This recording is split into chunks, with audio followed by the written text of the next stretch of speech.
बिस्मिल्लाहिर्रहमानिर्रहीम। अस्सलाम वालेकुम। सबसे पहले सलम पर दरूद इब्राहिमी पढ़ लें, उसके बाद ये वीडियो देखें, फिर इसके ऊपर तफसील से बात करते हैं।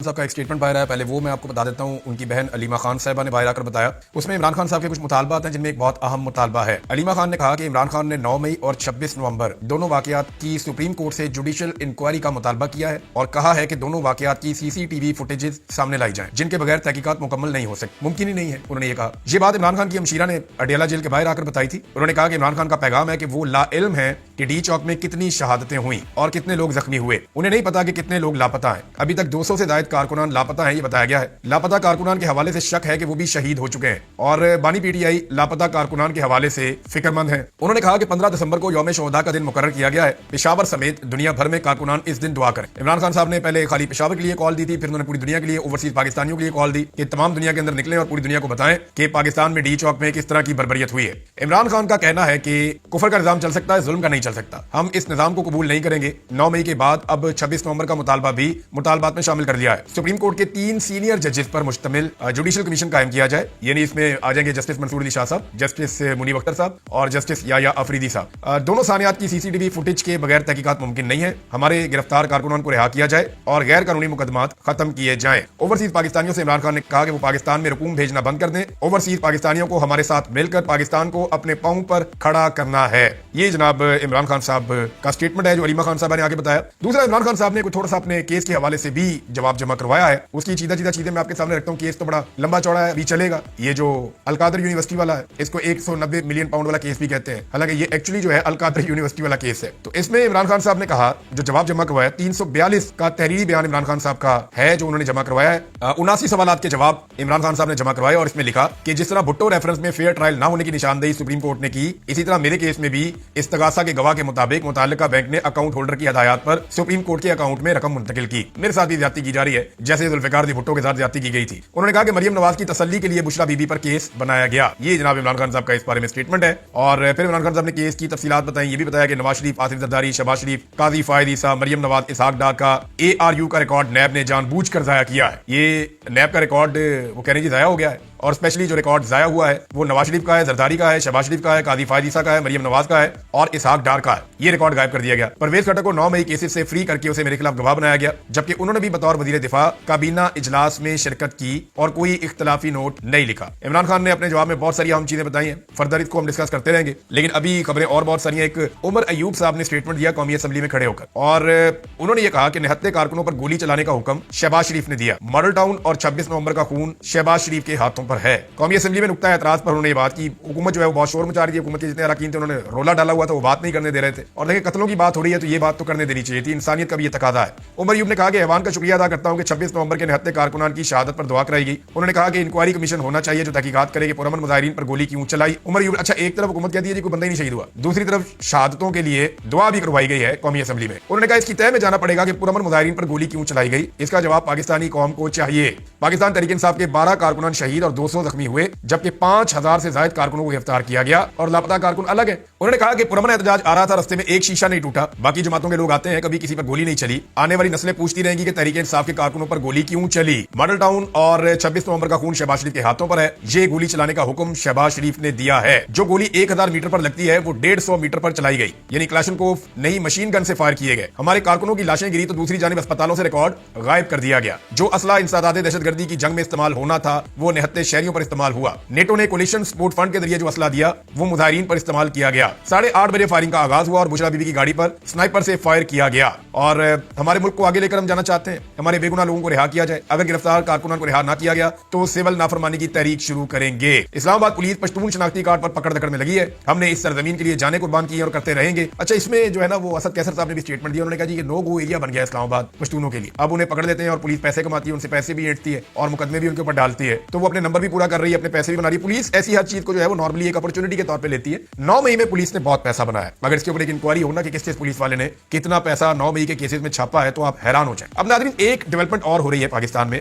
26 नवंबर के मामले को डाउन करने की बहुत जबरदस्त किस्म की एफर्ट हो रही है हुकूमत की जानिब से और पूरे सिस्टम की जानिब से। 3 बुनियादी चीजें हैं जो इस वक्त की गई हैं, यानी 3 ऐसी छोटी छोटी खबरें हैं जिनको लॉन्च करके बड़ा किया गया है ताकि जो 26 नवंबर का मामला है जो कत्लेआम हुआ डी चौक में सानिया हुआ वो नीचे चला जाए। अब नीचे ले जाने के लिए जो 3 चीजें फौरी तौर पर लॉन्च की गई उनमें एक मदारिस की जिस रजिस्ट्रेशन का मामला है, नॉन इशू है, इसको इशू बना दिया है। यानी नॉन इशू में ऐसे कह रहा हूं कि ये बैठ के रिजॉल्व हो जाएगा। फजल रहमान साहब अभी बैठ जाए शहबाज शरीफ के साथ, नवाज शरीफ के साथ, तो 5 मिनट का काम है। लेकिन उसको जानबूझ के ऐसा लगता है हुकूमत ड्रैग कर रही है ताकि थोड़ा सा कोई एहतजाज बने, कोई मामला ऐसा हो, मुल्क में नई खबरें आए, रोला पड़ जाए और जो है वो 26 नवंबर से तवज्जो हटे। दूसरा, नून लीग की हुकूमत जाने वाली है, ये बयानिया फैलाया जा रहा है। फैसल बाटा जैसे लोग अब ये कहना शुरू हो गए कि इमरान खान के मैंडेट का एहतराम करना होगा।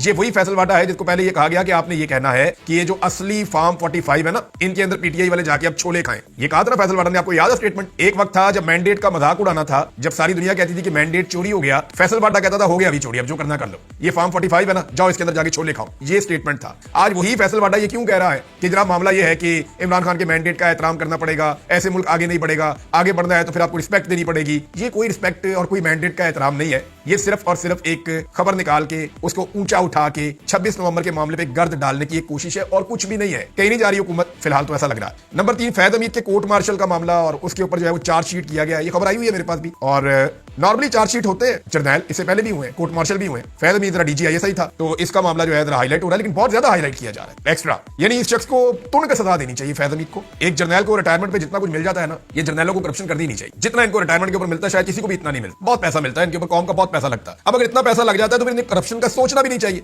लेकिन असली मजा पता कब आएगा? करप्शन तो और भी बेशुमार लोग करते हैं और बंद होनी चाहिए, लेकिन असली मजा तब आएगा जब फैद हमीद को सजा होगी सियासत में और हुकूमती मामलात में मुदाखलत पर और साजिशें करने पर और अपने इख्तियारात के नाजायज इस्तेमाल पर। और ये इस्तेमाल अब नहीं हो रहा, ये फैद हमीद अकेला नहीं है, ये 75 साल से मामला चल रहा है और आज भी चल रहा है। अगर कोई ये कहता है ना कि आज मुदाखलत नहीं हो रही पाकिस्तान की सियासत में, तो उसे आईने में अपनी शक्ल देखकर थोड़ी सी शर्म करनी चाहिए। तो ये जो सियासत में मुदाखलत है, इस पे सजा होगी और ये सिलसिला शुरू होगा तो फिर मजा आएगा। ये कोर्ट मार्शल करप्शन के ऊपर नहीं होना चाहिए मेरे ख्याल में।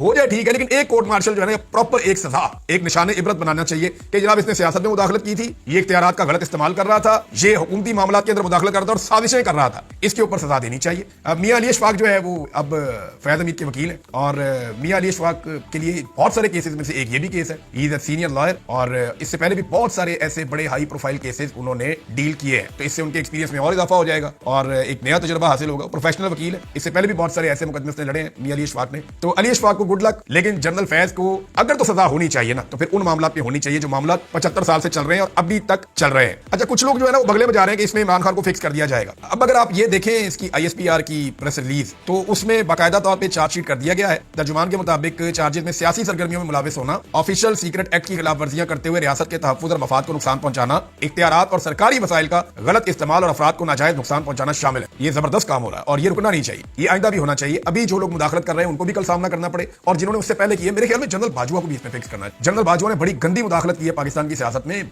उसके बहुत सारे गवाह हैं। PMLN उसकी गवाही देती है। इरफान सिद्दीकी साहब ने कहा कि जनरल बाजवा ने कहा मुझे एक्सटेंशन ना दी तो मैं मार्शल लगा दूंगा। फिर फजल रहमान साहब ने बताया कि जनरल बाजवा और जनरल फैज हमीद दोनों मिलकर साजिश करते थे और दोनों ने मिलकर ये कार्रवाई डाली थी और सारा कुछ करवाया था। तो इस तरह जो है ये जो मिली भगत थी इसमें जनरल बाजवा वाज इन्वॉल्व, तो जनरल बाजवा को भी इस पे सजा होनी चाहिए, बिल्कुल होनी चाहिए और निशाने इबरत बनाना चाहिए उन तमाम लोगों को जो सियासत में मुदाखलत करते हैं और अपने हलफ की खिलाफ वर्जी करते हैं। कुछ लोग कह रहे हैं इसमें इमरान खान साहब जो है ना वो फिक्स हो जाएंगे क्योंकि ये मामला चला जाएगा 9 मई के तशद्दुद तक। तो मैं जाती हैसियत में फैद हमीद को तो मैं कभी नहीं मिला, हाँ, लेकिन इमरान खान से मेरी मुलाकातें रही हैं और बहुत रही हैं। मैं एक खबर जानता हूँ, ये खबर मैंने दी थी सन 2022। जो लोग नहीं मानते वो जाके वहां पे तहकीक करके निकाल के देख लें मैंने क्या कहा। हुआ ये था कि इमरान खान साहब ने जब एस्टेब्लिशमेंट को हेड ऑन ले लिया और उनके ऊपर तनकीद शुरू कर दी जनरल बाजवा और उनके साथियों पे, जब रिजीम चेंज ऑपरेशन हुआ उसके बाद, तो फिर जनरल बाजवा ने बीच में फैद हमीद को डाला कि शायद इमरान खान साहब को ये मना लेंगे, एक वर्किंग रिलेशन भी रहा हुआ है। तो इमरान खान साहब ने उस वक्त फैद हमीद को ब्लॉक कर दिया, फैद हमीद का नंबर ही ब्लॉक कर दिया था अपने मोबाइल फोन से कि मैंने इससे बात ही नहीं कर। और मेरी इत्तला के मुताबिक इमरान खान और फैद हमीद के अंदर दूरियां पैदा हो चुकी थी, कोई इतना उनके अंदर ताल्लुक नहीं था। तो ये 9 मई जैसी एक चीज वो मिलकर कोई प्लान कर ले और वैसे भी वो प्लान साबित नहीं हो रहा। पुलिस ने जो मुकदमा बनाया वो तो ये बनाया कि हम कहीं छुप के देख रहे थे कारकुनों के भेस में,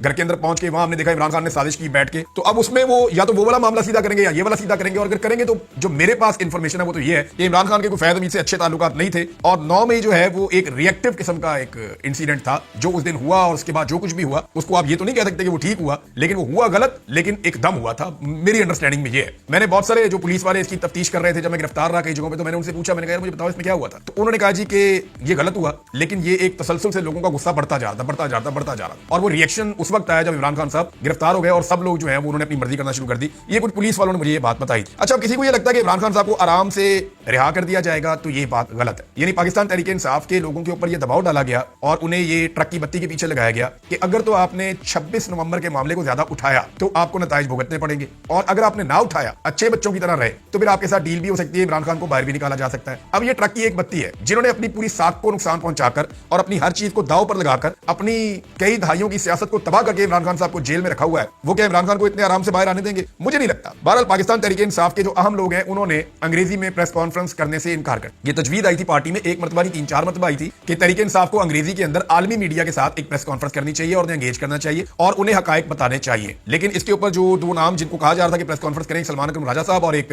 बैरिस्टर गौर साहब, उन्होंने इसके ऊपर प्रेस कॉन्फ्रेंस नहीं की और अभी तक कोई इस बारे में इरादा भी नहीं है। दूसरा, FIR की जो दरखास्त देना है उससे भी जो सीनियर वकील है पाकिस्तान तहरीक इंसाफ के वो भाग रहे हैं, यानी वो एक दूसरे पे डाल रहे हैं। एक आधा वकील तैयार हुआ था कि मैं ये कर लूंगा, लेकिन बाद में वो भी निकल गया। तो FIR की दरखास्त तक पाकिस्तान तहरीक इंसाफ नहीं दे रही। इतना शदीद दबाव पाकिस्तान तहरीक इंसाफ के ऊपर है। अगर यही सारा कुछ करना था, बंदे शहीद हो गए और इमरान खान साहब की पार्टी पर्चा भी नहीं करवा पा रही, तो फिर इमरान खान साहब को वो डील ले लेनी चाहिए थी जो 24 नवंबर के आसपास और उसके बाद उन्हें मिल रही थी कि खान साहब आपको हम छोड़ देते हैं 15 दिसंबर से पहले पहले। अभी तक हो सकता है कि इमरान खान साहब बाहर आजाद होते, और अगर वो डील ले लेते इमरान खान साहब तो लोग भी शहीद ना होते, इमरान खान साहब भी बाहर आ जाते और आहिस्ता आहिस्ता वो अपनी सियासत के अंदर रिवाइवल भी पूरा हो जाता। जो लोग इमरान खान साहब को जानते हैं उन्हें इस बात का पता है कि इमरान खान साहब के साथ कोई भी डील फायदेमंद नहीं होगी। वो जब बाहर आएंगे तो वो आकर करेंगे सियासत, और वो आकर मैंडेट चोरी का भी तस्करा करेंगे कि मैंडेट चोरी हुआ है। वो आकर हर जुल्म और ज्यादती के खिलाफ बोलेंगे। उनकी तरबियत ऐसी हुई है, ट्रेनिंग ऐसी हुई, वो गलत को गलत कहने से रोकेंगे ही नहीं, और वो ये मामला आते ही इसको टेकअप करेंगे। स्पेशली धांधली वाले मामले को, हुकूमत की नाअहलियों को, तो वो बहुत टफ टाइम देंगे इमरान खान साहब। जरताज गुल वजीर साहब ने कायमा कमेटी में ये सवालात उठाए थे डी चौक साने के हवाले से।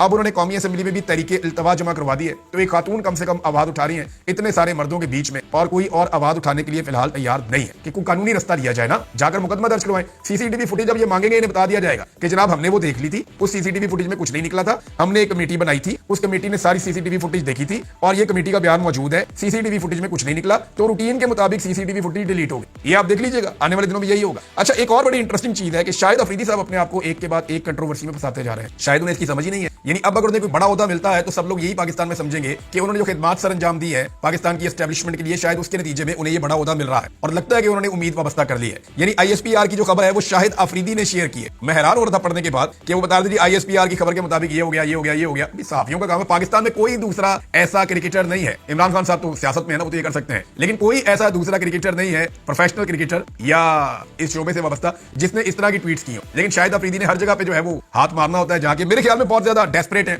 और शाहिद अफरीदी को लगता है कि उन्हें फौरी तौर पे कुछ ना कुछ मिल जाना चाहिए। ये सेटअप चला गया और इमरान खान की हुकूमत आई या कोई अवामी सेटअप बन गया तो फिर शाहिद अफरीदी के लिए शायद गुंजाइश ना रहे, उन्हें ऐसा लगता है। तो वो बहुत डेस्परेट है, वो बहुत जल्दी जल्दी चाह रहे हैं उन्हें कुछ मिल जाए। लेकिन अब तासुर यही बनेगा अगर उन्हें कोई ओहदा मिल गया कि शाहिद अफरीदी की ऐसी कार्रवाइयों का नतीजा है जिसमें उन्होंने जुल्म का साथी बनना पसंद किया।